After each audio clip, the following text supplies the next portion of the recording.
Bonjour à tous, bienvenue pour cette conférence des Topping Days. Donc je vois que tout le monde se connecte petit à petit, c'est super. On commence à être pas mal. Donc pour la plupart d'entre vous, vous attendiez. Donc ravi de démarrer cette conférence avec vous.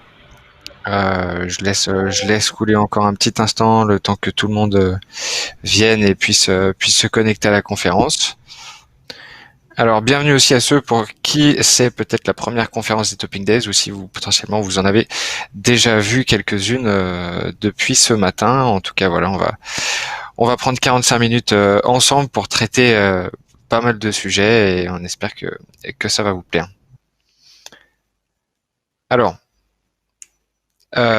aujourd'hui, la thématique de la conférence, ça va être clairement le cash et la trésorerie, donc le nerf de la guerre. Clairement, on va voir pourquoi c'est si important et comment s'organiser un petit peu autour de cette gestion du cash et pourquoi. Donc aujourd'hui, qui est présent à cette conférence? Donc on va voir Je suis désolée, je suis en conférence en fait. Merci. deux restaurateurs qui seront avec nous. Donc Anthony de Père et Fiche et Grégoire de Canard Street. Qui du coup nous donneront un petit peu leur retour d'expérience. Et ensuite on va voir Jean-Baptiste, Nathalie et moi-même où on va vous parler un petit peu plus finance, trésorerie et organisation autour de ce cash. Le planning, très simple, on va faire une rapide introduction où on va finalement prendre un petit peu la température côté Anthony et Grégoire, voir comment ça se passe chez eux. Donc le plan n'a pas été mis à jour. On va démarrer avec les solutions de financement possibles, voir un petit peu ce que vous avez sous la main potentiellement si vous êtes en recherche de financement ou si vous potentiellement le serez un peu plus tard. Et derrière, on enchaînera sur comment suivre son cash correctement et gérer en fait finalement ses prévisions pour ajuster et prendre des décisions en conséquence. Et bien entendu, on gardera 10 minutes à la fin de la présentation pour répondre à toutes vos questions si vous en avez bien sûr. Alors, premièrement, déjà, donc Grégoire et Anthony, donc respectivement Canard Street et Père et Fiche. Est-ce que vous pouvez nous dire un petit peu l'un ou l'autre comment, on va dire, vous êtes organisé autour de votre gestion de trésorerie? Comment est-ce que vous avez intégrer le cash dans votre stratégie globale, surtout en ce moment où l'actualité rend la tâche un petit peu plus difficile, on va dire. On va dire, allez, au hasard, Père et Fiche, Anthony, non, il a l'air là, je sais pas si t'es là. Ouais, je suis là. Ok, ça marche. Et ouais. Anthony, est-ce que tu peux nous faire un petit retour d'expérience déjà, savoir comment ça se passe chez vous? Bien sûr. C'est clair que le cash, la trésorerie, on a compris tout de suite que c'était essentiel. Pour ce faire, on a mis tout de suite plusieurs outils en place. D'abord, la classique, on va faire un tableau de suivi financier chaque mois avec tout ce qu'il y a à épurer et puis tout ce qu'il y a derrière à garder, à observer et à analyser. Donc, en plus d'un tableau de suivi de gestion qu'on a fait manuellement, bien sûr, tu as les opérateurs de caisse qui t'aident aussi derrière à trier un peu tout ça. Après, nous, on a voulu de plus en plus faire un zoom sur cette trésorerie parce qu'on a compris que c'était vraiment le nerf de la guerre. C'était comme ça qu'on allait pouvoir se développer, faire des projets. On en parlait avec Grégoire tout à l'heure. Le fait de se développer, c'est de rester positif, surtout dans ces moments difficiles. Donc, avoir de la trésorerie, savoir où on en est, ça permet de se dire j'avance, je fais des investissements, je peux me développer, je crois en mon projet. Et donc voilà, donc c'est pour ça que nous on a fait plusieurs zooms. Je te dis, c'est parti du tableau Excel et puis après on a commencé à travailler avec Agika pour avoir vraiment bien le décompte de tout nos dépenses et de ce qui allait rester. Et puis plus récemment, on travaille avec Smash et Jean-Baptiste pour mettre en place vraiment un tableau de suivi bien précis de trésorerie et de prévision de trésorerie pour vraiment être le plus précis. Voilà. Ok, ça marche. Et hyper intéressant. Grégoire, de ton côté, est-ce que c'est assez semblable ou Bonjour à tous, ravi d'être là. Effectivement, nous, c'est assez semblable dans la mise en place des outils, etc. Après, pour moi, en fait, le cash, la trésorerie, c'est vraiment synonyme de durée de vie de l'entreprise à court, moyen et long terme. En fait, c'est combien de temps est-ce qu'on a encore, quoi, et est-ce qu'on va pouvoir réaliser nos projets. Et je trouve que c'est aussi synonyme de point de départ pour la grande majorité des décisions qui sont prises dans l'entreprise, en tout cas en termes de développement, et d'autant plus pour des concepts comme les nôtres, comme Père et Fils chez nous, qui sommes des concepts en croissance, en développement, qui avancent, qui cherchent à ouvrir de nouveaux points de vente. Et en fait, toute décision de nouvel investissement, de développement, se fait en regardant un truc en premier, qui est est-ce que j'ai du cash, est-ce que j'ai du cash pour tenir sur tel ou tel restaurant qui est déjà ouvert, est-ce que j'ai du cash que je peux apporter sur tel ou tel restaurant qui va ouvrir. Donc en fait, c'est vraiment le point de départ de toutes ces décisions. Je trouve le cash, et ça l'est d'autant plus dans le contexte actuel où il faut vraiment anticiper les choses, anticiper ce qu'on ne peut pas anticiper, à savoir la situation sanitaire qui fait que juste c'est difficile d'avoir des perspectives, quoi. Donc il faut nécessairement se donner des marges de manœuvre, de la sécurité pour pouvoir, en tout cas dans nos deux cas avec Père et Fils, ouvrir un nouveau restaurant. Parce que demain, imaginons que la vente à emporter, la vente en livraison est fermée. Bon, ben, si on a déjà fait nos investissements en amont, comment est-ce qu'on fait pour tenir jusqu'à la prochaine réouverture? Donc en fait, c'est littéralement le nerf de la guerre, ouais. Et c'est ouais, le point de départ de beaucoup de décisions. Voilà, la gestion du cash. Ok, ça marche. Du coup, si je comprends bien, c'est le cash disponible en temps réel est au moins aussi important que vos prévisions. Oui, je pense que les deux sont vraiment à mettre en parallèle en permanence. C'est-à-dire qu'il faut se dire, ok, aujourd'hui j'ai ça, dans tant de temps j'aurai ça, il va y avoir telle entrée, telle sortie.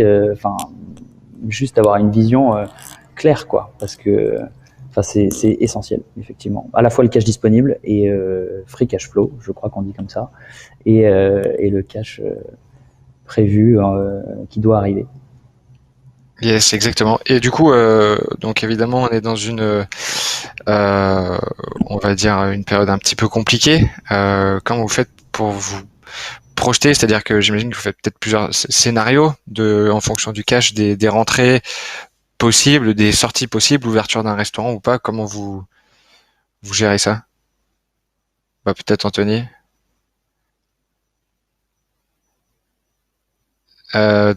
Anthony, on t'a perdu. Soit t'es en mute.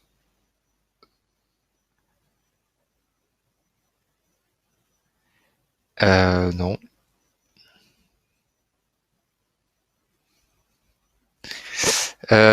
Non, t'es pas en mute. Tu dois avoir le micro qui s'est déconnecté.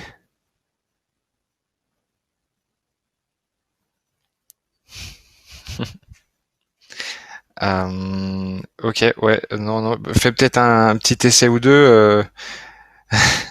Non, ça a pas l'air de fonctionner. En attendant, je vais retourner la question à Grégoire, peut-être. Ouais, vous m'entendez bien? Nickel. Oui, effectivement, faire différents scénarios, c'est une nécessité. De se dire voilà, le confinement, la vente en livraison et la vente à emporter ne seront plus nos seules sources de revenus à partir du 15 janvier, j'espère. Bon, bah voilà, ça permet d'établir un scénario qui sera pas du tout le même que si les restaurants sont condamnés à rester en vente à emporter et en livraison pendant 6 mois encore.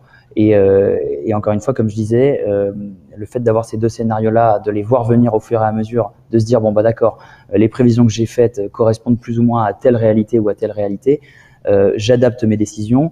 Est-ce que je sais pas, par exemple, il me reste un peu de fonds pour pouvoir faire un certain investissement, et ben je vais essayer de concentrer cet investissement sur promouvoir, par exemple, sur les réseaux sociaux, la vente à emporter. Parce que en fait c'est une nécessité pour moi pour continuer à avancer, de faire rentrer du cash via la vente à emporter et la livraison. Donc encore une fois, c'est le point de départ d'une décision qui permet d'avancer. Ok, ça marche. Et du coup, dernière question pour votre manière un petit peu de le gérer. La fréquence de suivi que vous pouvez avoir, est-ce que t'es constamment t'as les yeux rivés sur le cash ou tu et pareil sur les prévisions ou est-ce que tu fais ça de temps en temps? Non, c'est pas de temps en temps, c'est tous les jours. Tous les jours, on se réveille, on regarde le compte en banque et on regarde ce qui s'est passé, on regarde Agicap, on regarde ce qui est sorti et on regarde ce que ça donne pour les prochains jours. C'est l'avantage de tous ces outils maintenant, c'est que ça nous permet vraiment de suivre en temps réel la chose. Zelti aussi, regarder le chiffre d'affaires, savoir si sur une journée on a pu atteindre le point mort. Tout ça, c'est des informations qu'il faut avoir au quotidien pour pouvoir avancer derrière. Donc encore une fois, dans nos deux cas avec Anthony, on est dans l'ouverture de nouveaux restaurants en plein confinement. Donc c'est des indicateurs qui nous sont demandés par les banques qui nous suivent, par les investisseurs qui sont avec nous. Et même pour nous, ça a vocation à nous rassurer ou alors à mettre le doigt sur un point qui va pas dans tel ou tel restaurant et du coup l'activité va pas forcément être soutenue ci et là. Non, en tout cas, je pense vraiment que c'est du quotidien, de l'hebdomadaire. Enfin, ça doit être permanent, quoi. Ouais, complètement. Bah, c'est une bonne habitude qu'on prône aussi chez Agicap, le suivi constant pour être toujours au courant de ce qui se passe. Yes. Bon, moi, j'aurais bien posé la question à Anthony, qui est en cours de maintenance, j'ai l'impression. Du coup, on va en profiter pour, on reviendra là-dessus un petit peu plus tard. Moi, j'aurais des questions pour vous, sur le cash, pardon. En parlant de financement, Nathalie, peut-être tu peux nous éclairer. Du coup, on parlait de banques qui suivent quand même pendant le confinement. J'imagine que il y a pas mal de possibilités en ce moment. Si tu peux nous en dire un petit peu plus. T'es en mute, Nathalie. Bon, non, Yes. Marc, bonjour. Je pense qu'avant d'interroger le banquier, en fait, il paraît relativement important d'identifier, en fait, les raisons, en fait, de ce besoin de trésorerie. Tout à l'heure, Grégoire parlait d'investissement.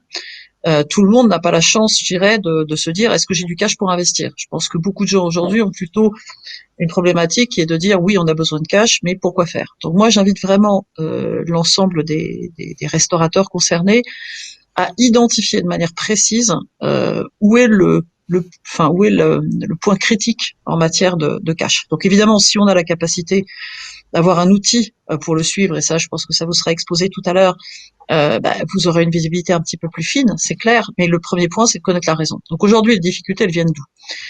Alors évidemment, si vous en êtes à vous poser la question de savoir comment vous allez payer les salaires, bon, c'est vrai qu'avec le chômage partiel, vous avez une partie de réponse. C'est un fait qu'aujourd'hui, les charges sociales et patronales, il y a des aménagements qui sont possibles. Donc c'est quand même un premier point qu'il ne faut pas oublier d'activer. Le deuxième point, on l'a évoqué nous en préparation, c'est le loyer. Aujourd'hui, une des raisons principales au jeu que vous avez à voir, c'est à régler votre loyer, que votre restaurant soit ouvert ou pas. Donc on a vu des gestes significatifs de certaines foncières, mais clairement pas toutes. Donc le point effectivement est aussi de se rapprocher bien évidemment de son propriétaire. Le troisième point que je citerai, c'est ce qui est en matière, les besoins en matière de paiement de fournisseurs de manière générale. Là aussi, ils font des efforts, mais pour autant, eux, de leur côté, pour pouvoir tourner, ont aussi besoin d'être préservés au niveau de leur trésorerie. Donc, je pense que vraiment le premier point à faire, c'est être en mesure, pour vous, de comprendre, en fait, où est le poste le plus sensible, en fait, sachant que vous allez certes effectuer un suivi probablement au quotidien. En tout cas, si vous êtes en mesure de le faire, c'est beaucoup mieux. Si vous n'êtes pas en mesure de le faire, j'ai envie de vous dire, voilà, soit vous vous équipez de solutions qui permettent de le faire, soit vous vous rapprochez de votre expert comptable. Mais en tout cas, il faut avoir une vision un peu précise et surtout pas naviguer à vue. Ça, c'est très important. Après, rencontrer son banquier, oui. Pourquoi rencontrer son banquier? Parce qu'aujourd'hui, quand on regarde précisément les dispositifs en place, bon, j'imagine que vous avez tous été chercher votre PGE. Ce prêt garanti par l'État a quand même été octroyé dans des conditions relativement larges. Et pour autant, si vous l'avez pas demandé intégralement, si vous n'avez pas été jusqu'au maximum de l'enveloppe qui est disponible pour vous, moi je vous invite à le faire. C'est pas trop tard. Les conditions de tirage sont encore reportées sur, en tout cas les échéances qui étaient au 31 décembre sont reportées courant 2021. Donc je pense qu'il faut pas hésiter à aller le chercher. Après le PGE, on a d'autres dispositifs d'aide qui existent. Toujours dans la finance, hein, bien sûr, au-delà des aides sociales qui ont été apportées, ce sont les aides des prêts rebonds. Alors, ce sont des prêts qui sont un tout petit peu moins connus et un tout petit peu moins bien identifiés. Le prêt rebond est un prêt qui est piloté par la région, mais qui bénéficie des garanties également de l'État, de la BPI. Selon les régions, les conditions peuvent être un peu différentes, mais dans certaines régions, elles vont jusqu'à un taux 0. Ce qui veut dire que c'est quand même un prêt, cette fois-ci, qui est à 7 ans, avec 2 ans de différé de remboursement. Ce qui veut dire que ça vous laisse vraiment une très très bonne visibilité sur le futur. Alors, le prêt rebond pour des montants inférieurs à 50 000 euros de mémoire sont instruits en ligne sur la base de votre bilan 2019. Donc là encore, même si vous l'avez pas fait, faites-le. La seule condition qu'il faut avoir en tête, c'est que le prêt rebond ne peut être activé qu'à partir du moment où le PGE a été soit obtenu, soit refusé. Donc il vous faut en fait une instruction aboutie du PGE pour pouvoir déclencher le prêt rebond. Moi, je vous invite à le faire parce que c'est un outil en fait qui s'avère aujourd'hui extrêmement intéressant.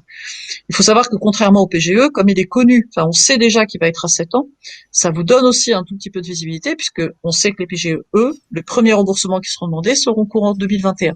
Donc ça laisse quand même pas mal de visibilité.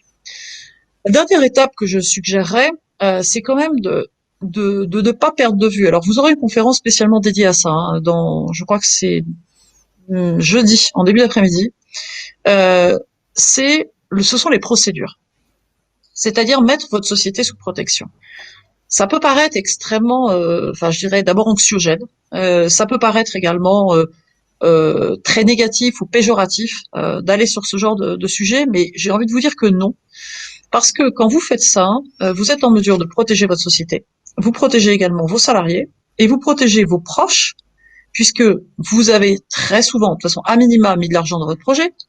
À minima, c'est un projet qui vous fait vivre et éventuellement, vous êtes même parfois porté caution. Donc, engager une procédure pour aller sécuriser tout ça est loin d'être innocent.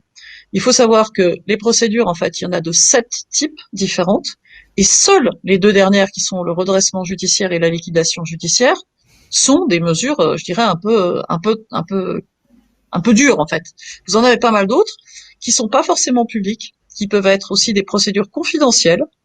Et je vous invite vraiment à ne pas hésiter à le faire de façon à protéger. Alors certes, il y en a un qui va faire la tête, je vous le dis tout de suite, c'est votre banquier. Mais bon, à un moment, il faut être, il faut quand même aussi préserver la pérennité de votre activité.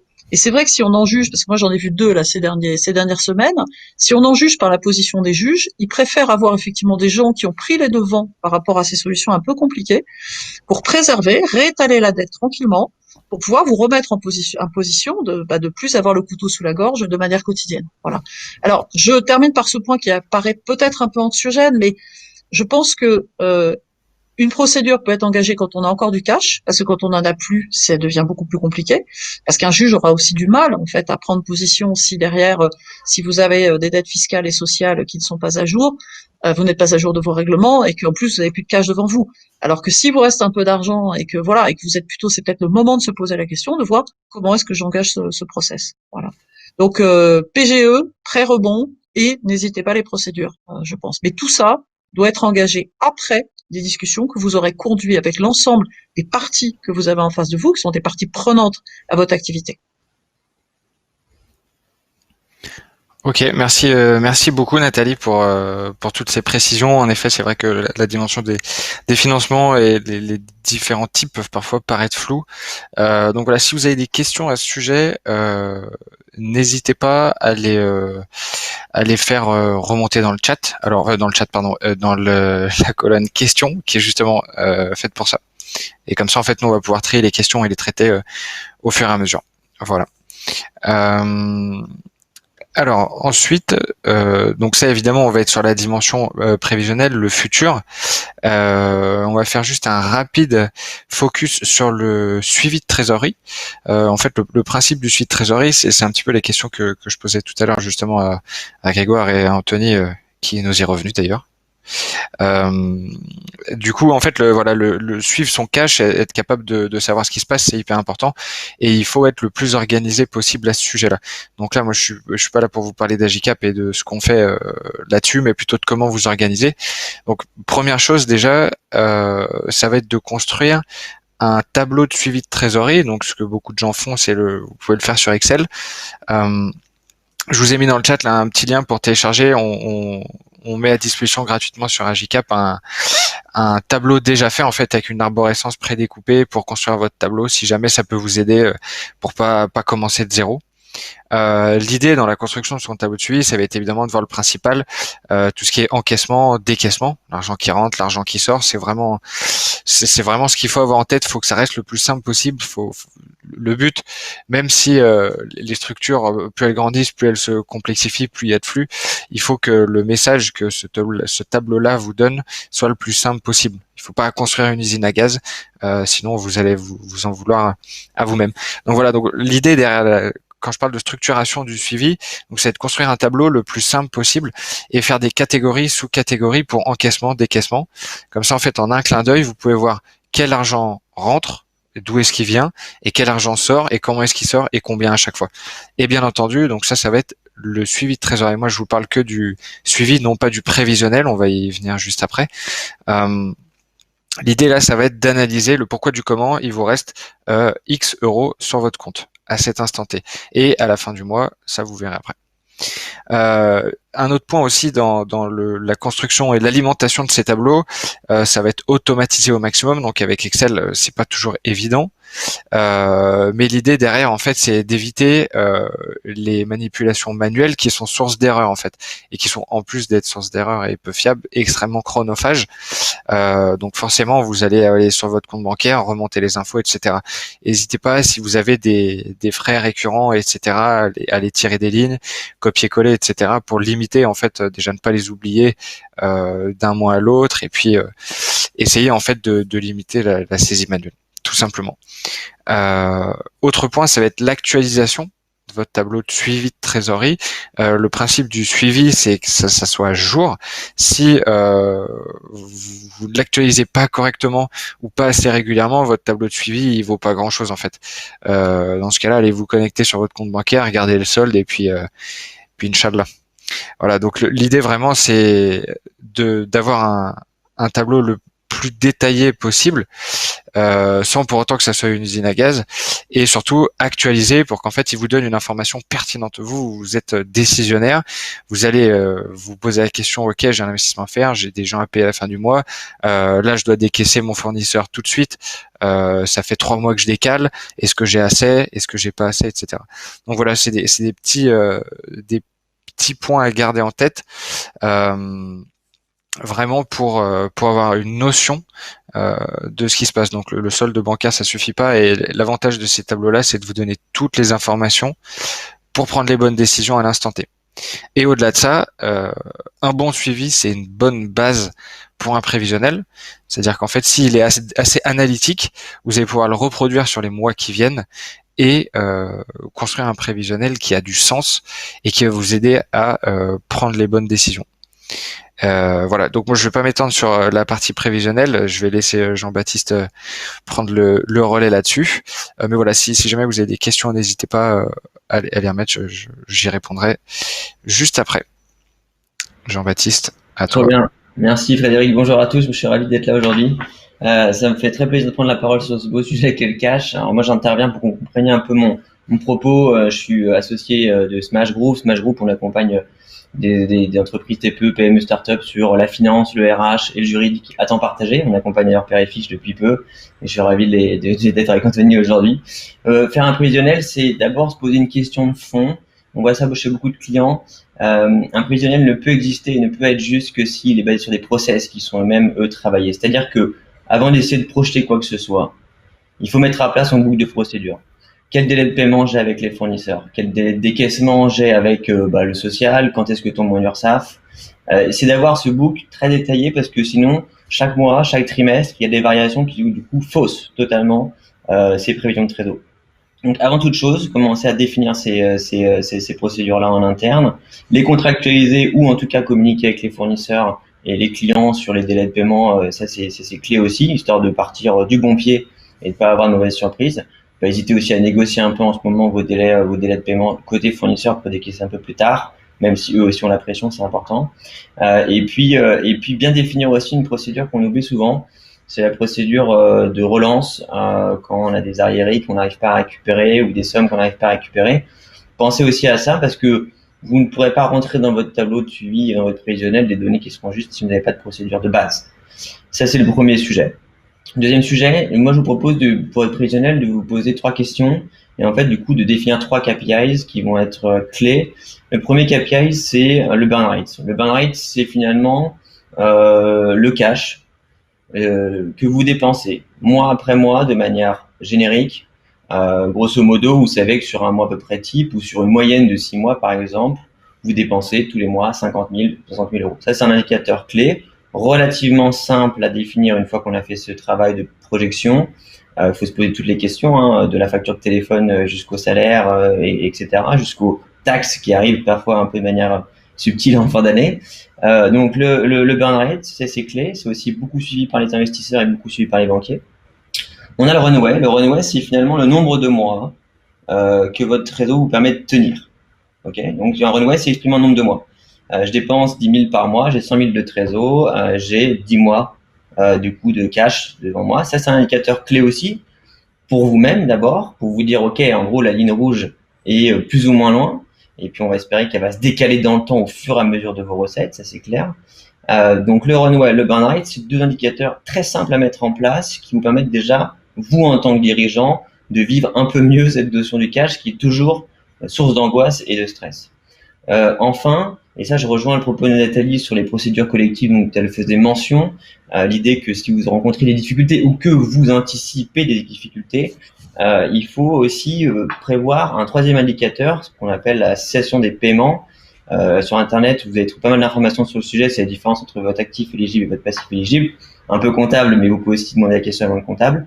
C'est l'idée de dire à quel moment j'ai une masse d'argent dû qui est plus importante que la masse de ce que j'ai. Parce que cette notion de cessation des paiements, elle est clé. Parce que si vous savez que vous allez arriver à cette situation dans 6 mois, par exemple, vous avez, vous, en devoir, en tant que dirigeant, que de tirer la sonnette d'alarme. Et là, je rejoins le propos de Nathalie sur les procédures collectives, le mandat ad hoc, la conciliation, qui sont des procédures confidentielles, et puis après la sauvegarde, la redressement judiciaire et la liquidation, qui sont, elles, des procédures un peu plus publiques, écrites sur votre cabis. Mais c'est la notion clé de l'ensemble de ces procédures. Et si pour vous aussi, surtout en ces temps de crise, parce qu'on serait il y a 2 ans auparavant, on parlerait pas de cessation des paiements. Mais aujourd'hui, c'est un indicateur clé. Et avoir ça, c'est faire preuve de droiture, de maturité aussi dans votre gestion. Et donc, si vous voyez que vous êtes en cash avec une zone rouge qui arrive dans 6 mois, et alors il faut déclencher pas mal de sujets. Donc, c'est votre prévisionnel, c'est à la fois soit un outil comme Agicap, soit nous on monte beaucoup chez Smash ce qu'on appelle un cash flow cash basé sur Excel. Ça va faire un peu dresser les poils de Frédéric, mais si vous n'êtes pas encore un aficionado de Agicap, vous pouvez aussi télécharger vos relevés bancaires.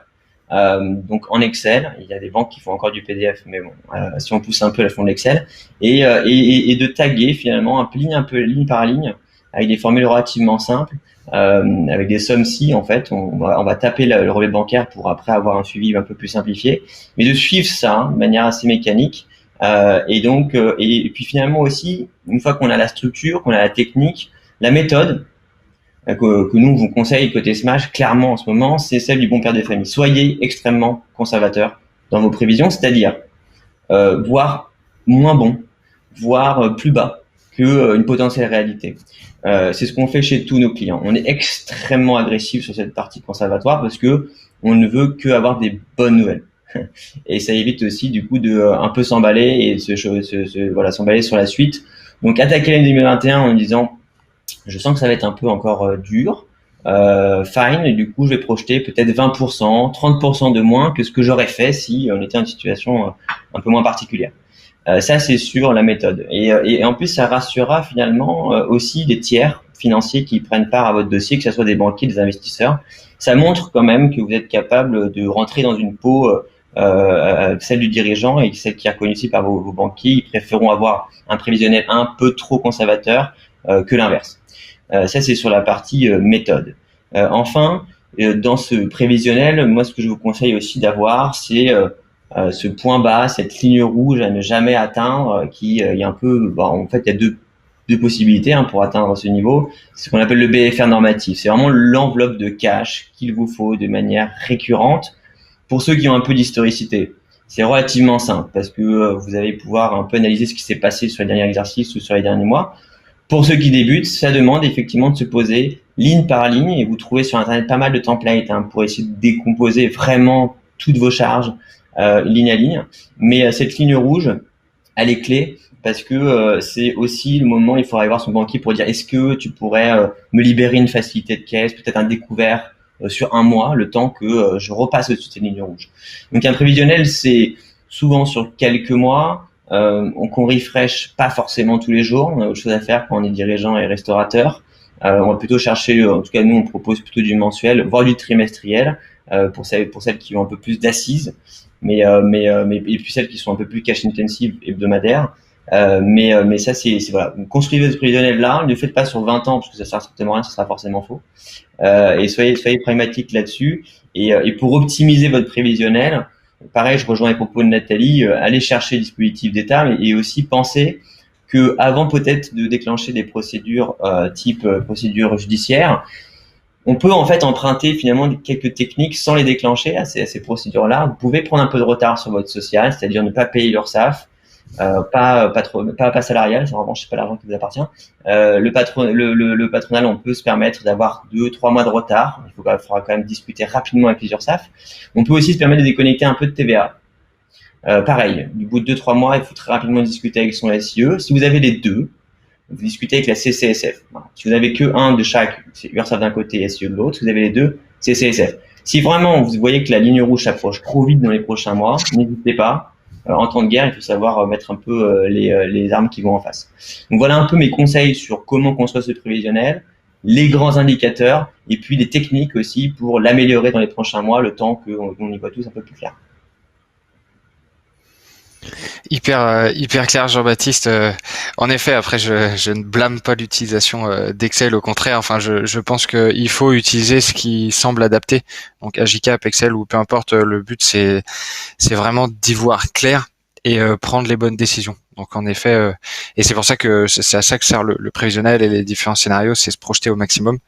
D'ailleurs, Anthony, du coup, je te repose la question comme t'étais en maintenance tout à l'heure. Est-ce que tu es là déjà? Il s'est enfui. Alors, il y a à nouveau la caméra, je t'entends pas, on t'entendait tout à l'heure à nouveau un peu. Ok, non, bon écoute, j'ai l'impression qu'on a reperdu ton micro. Grégoire, la question va être pour toi, je pense. Du coup, a priori, en fait, tes conseils, toi, alors, t'es dans une situation différente de potentiellement certaines personnes. Toi, t'es vraiment en croissance, tu ouvres des nouveaux restaurants, mais a priori, t'appuyer sur le prévisionnel pour tes décisions, ça fait partie du jeu aussi. Ça serait quoi tes conseils, toi, sur la durée, la manière dont tu te projettes, comment tu travailles avec ton prévisionnel? Ouais. Alors, je pense que effectivement, c'est essentiel de travailler avec un prévisionnel, à la fois pour les points de vente existants, donc un prévisionnel de trésorerie, bien entendu, et aussi pour les nouveaux projets d'être capable de se projeter. Je suis tout à fait d'accord avec ce qui a été dit par Jean-Baptiste, à savoir qu'il faut être conservateur, d'autant plus aujourd'hui. Dans nos prévisions, typiquement dans notre cas, je pense que, enfin, hors période Covid, on avait tendance, et puis c'est la folie des débuts, on a tendance à être assez optimiste dans nos prévisions de chiffre d'affaires notamment, parce que c'est surtout ça. Et en revanche aujourd'hui, je pense que c'est vraiment une donnée que beaucoup d'entre nous ont intégré, d'être conservateurs et d'espérer plutôt des bonnes nouvelles que des mauvaises nouvelles. de se dire, bah voilà, j'ai été prudent, j'en suis là. Et quoi qu'il arrive, on sait toujours qu'on a une petite enveloppe de réserve quelque part quand on a été un peu plus prudent. Alors, pour parler concrètement, sur le prévisionnel de trésorerie, faire un prévisionnel de trésorerie à 1 an, c'est déjà très bien. Enfin, je pense que c'est nécessaire de se projeter vraiment sur 1 an. Ça facilite beaucoup quand on a un peu d'historique, effectivement. Donc, avoir de l'historique plus prendre en compte le contexte et anticiper d'éventuels reconfinements, c'est essentiel. Donc ça, c'est vraiment pour le prévisionnel de trésor pur des restaurants existants. Identifier, ce qui n'est pas si simple en fait, identifier ligne par ligne, flux de sortie par flux de sortie, tous les postes d'un restaurant. En fait, on oublie toujours quelque chose. On a nos charges fixes, une idée de nos charges fixes globales, et puis tiens, on pense au crédit bail. Bah oui, le crédit bail, on avait contracté un crédit bail, et le crédit bail, ça fait quand même quand on a pas mal de matos de cuisine, ça fait toujours une belle sortie qu'on oublie. Un autre truc qu'on oublie souvent, c'est et encore une fois, je suis d'accord avec Jean-Baptiste qui dit d'aller dans le détail. Les paiements se font pas tous de la même manière. Mensuel, trimestriel, puis d'un coup on se prend un paiement, on se prend un prélèvement trimestriel, puis on comprend pas pourquoi. Généralement on a du mal à le retrouver, on se dit mais celui-là il vient d'où? Donc voilà, en fait, tous ces outils-là, alors effectivement que ce soit Agicap ou Excel, etc., il faut pouvoir les planifier en amont et se dire, avoir la sortie de trésorerie réelle qui intervient à un instant T pour prévoir la trésor en conséquence sur le bon compte, ça c'est une chose. Et puis, faire un prévisionnel sur 1 an, ça nécessite d'avoir quelque chose de lissé et de se dire, d'accord, sur une année, bon, bah là, j'ai tel ou tel prélèvement qui est trimestriel. Grosso modo, mes charges fixes, enfin, c'est même pas grosso modo, justement, je fais moi-même l'erreur. Précisément, mes charges fixes mensuelles, si je lisse les choses, elles sont de temps et elles sont pas entre temps et temps, quoi. Donc, ça permet, enfin, en fait, cette somme de petits détails dans le prévisionnel permet vraiment d'anticiper les choses et de pas avoir de surprises. Et dernière chose, c'est pour ça qu'on insistait, je pense, tous sur ce côté suivi quotidien, enfin très très récurrent, parce que les choses changent, parce que les fournisseurs changent aussi, parce que un tel fournisseur va augmenter ses prix, parce qu'on va changer de fournisseur d'électricité, par exemple. Je prends ça parce que c'est notre cas. On passe de Engie à Total Direct Energy. Bon, bah, le prélèvement sera pas fait de la même manière, etc., etc., etc. Et cette somme de petits détails-là, en fait, elle fait la différence parce que juste on arrive à anticiper le bon mois et ça nous permet de faire le bon investissement au bon moment et pas de se retrouver à court de cash alors qu'on pensait avoir bien fait les choses en griffonnant, je sais plus comment on dit, trois sorties sur un bout de papier, quoi. Il faut vraiment que ce soit fait de manière précise. Pour compléter, juste ce que me permet Grégoire, effectivement, ouais. Conservateur, c'est minorer ses recettes oui. et majorer ses charges. C'est ça, les conservateurs, complètement. Oui, tout à fait d'accord. Bien sûr, le coût matière, les ratios de personnel, etc., c'est pareil. On calcule toujours notre coût de personnel en se disant, bon, ben, j'ai 5 équivalents temps plein multiplié par ce taux chargé-là, qui est une moyenne. Et ben, en fait, c'est souvent plus compliqué que ça, entre une partie qui est mise au chômage partiel, une partie qui a un taux qui est plus élevé, etc. Donc, tout ça, je suis d'accord, doit être fait de manière précise. Et il faut prendre cette marge d'erreur de 2, 3, 4% pour justement être dans les clous derrière, quoi. Donc tout à fait d'accord avec Jean-Baptiste. Ok, merci beaucoup pour ce retour complet. On va passer aux questions, si on va avoir le temps de traiter un maximum avant la fin.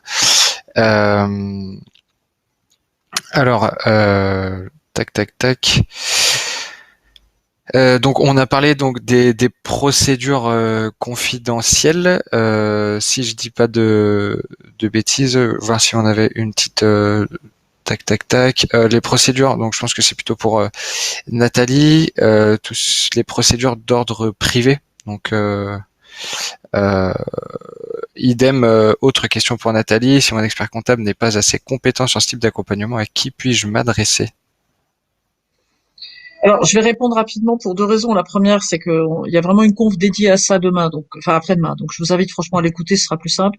Et la deuxième, c'est que je pense que Jean-Baptiste, en fait, a une partie des, des compétences au sein de son cabinet pour accompagner ce genre de choses, ce qui n'est pas du tout mon cas, hein. Moi, je me positionne vraiment d'un point de vue stratégie financière, un peu plus en amont de ça.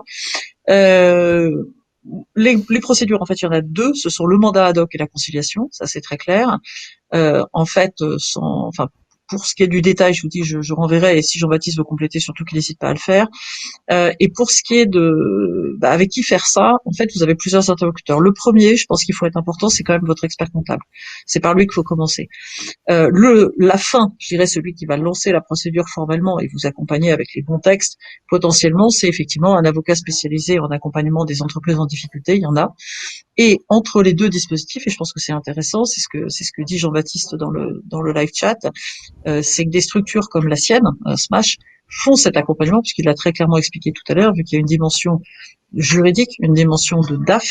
Là, clairement, ça combine les deux. C'est-à-dire qu'il faut faire un diagnostic qui soit un diagnostic le plus poussé possible par rapport, en fait, à ce qui est négociable, ce qui est pas négociable, à quelle échéance.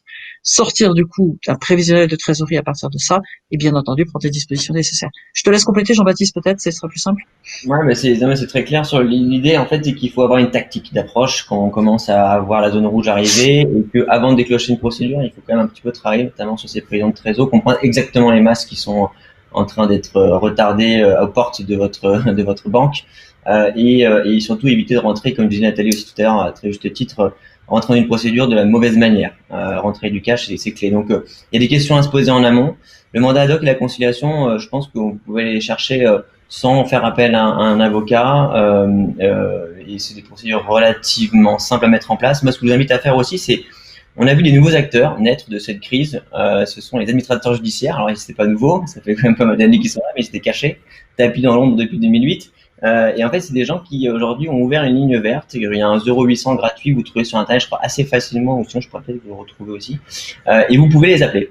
Comme ça, ils vous entretenir, ils ont des plages horaires de hotline pour un peu expliquer vos difficultés. Et ils sont aussi là. C'est en fait un administrateur judiciaire, c'est celui qui va vous accompagner en mandat ad hoc et en conciliation, qui va représenter les intérêts de votre société, sous couvert aussi d'un pouvoir d'un peu de l'État, donc il peut pas tout faire non plus, mais il va vous conseiller sur ce qu'il faut faire. Il va surtout être votre représentant auprès des tiers pour lesquels vous êtes en train d'amasser des dettes. Et puis on a un autre acteur qui arrive un peu après pour les procédures un peu plus lourdes, comme la sauvegarde et le redressement judiciaire, qui sont les mandataires judiciaires, qui eux représentent vos créanciers. Donc c'est des gens qu'il faut identifier. Il y a pas mal de bureaux, ils coûtent un peu d'argent, mais ils sont réglementés, ce qui veut dire que c'est des grilles, ils ne peuvent pas exposer les compteurs comme un avocat. Donc un mix entre un cabinet comme le nôtre, parce qu'on accompagne 8 sociétés aujourd'hui en difficulté. J'ai moi-même sorti une sauvegarde il n'y a pas si longtemps, et puis aussi ces AJ qui peuvent répondre à vos questions par téléphone. Je viens de rajouter le numéro vert. Je l'ai trouvé, je vous l'ai mis en ligne. Top, merci Nathalie. Ok, super, merci à vous deux en tout cas pour éclairer. Et voilà, en tout cas ceux qui nous écoutent, n'hésitez pas à contacter que ce soit Nathalie ou Jean-Baptiste, donc Auréabi ou Smash, qui eux sont spécialisés là-dedans, et je pense pour vous donner aussi des réponses beaucoup plus précises que ce qu'on aborde juste ici. On a une question de Julie, donc on y a répondu un petit peu tout à l'heure, sur combien de mois doit-on avoir un visu de la trésor. Jean-Baptiste, tu veux peut-être compléter un petit peu ta réponse? Non, je sais pas. En fait, autant que possible, je pense que passer plus d'un an, c'est un exercice comme à faire un BP. Hein. On sait qu'un BP, à partir du moment où vous l'avez fait, il est plus juste. Une prévision de trésorerie, c'est un peu pareil. Si vous avez un peu de maturité, d'historicité, un an, c'est bien. Sinon, moi, je conseille 6 mois, réfléchi de manière propre. C'est largement suffisant déjà pour anticiper les choses. Yes, idem. On partage cet avis. Chez GCAP, on dépasse pas un an. Ok. Du coup, parfait. Je vois Lisa qui met les liens, si jamais, pour Auréabi et Smash dans le chat. Idem pour AGCAP si jamais vous avez besoin d'en savoir plus. Il reste moins d'une minute. C'est l'ultime question si jamais quelqu'un veut saisir l'opportunité. En tout cas, voilà. Mais en attendant, c'était hyper clair. Ravi d'avoir pu avoir aussi le retour d'expérience côté Grégoire, malheureusement un peu moins côté Anthony, une prochaine fois peut-être. Voilà, mais on espère qu'on a pu vous éclairer un petit peu aussi sur tout ce qui est la gestion du cash, l'organisation qu'on peut avoir autour et une fois de plus l'importance stratégique d'un bon suivi de cash, d'un bon prévisionnel pour être sûr de prendre des décisions fondées. Et finalement, c'est en maîtrisant cette dimension-là qu'on arrive à se projeter, éviter des erreurs de trous de trésor ou de gestion. Voilà, en tout cas, merci à tous de nous avoir écoutés. Merci Jean-Baptiste, merci Grégoire, merci Nathalie et merci Anthony. Merci à toi. Merci à vous tous. Gardez le moral. Voilà, exactement, on est avec vous. Faut Ne lâchez rester rien. positif. Comme le disait Grégoire tout à l'heure, restez positif et puis c'est comme ça que de belles choses se passent. Merci à tous et à très bientôt. Bonne journée. Merci, au revoir.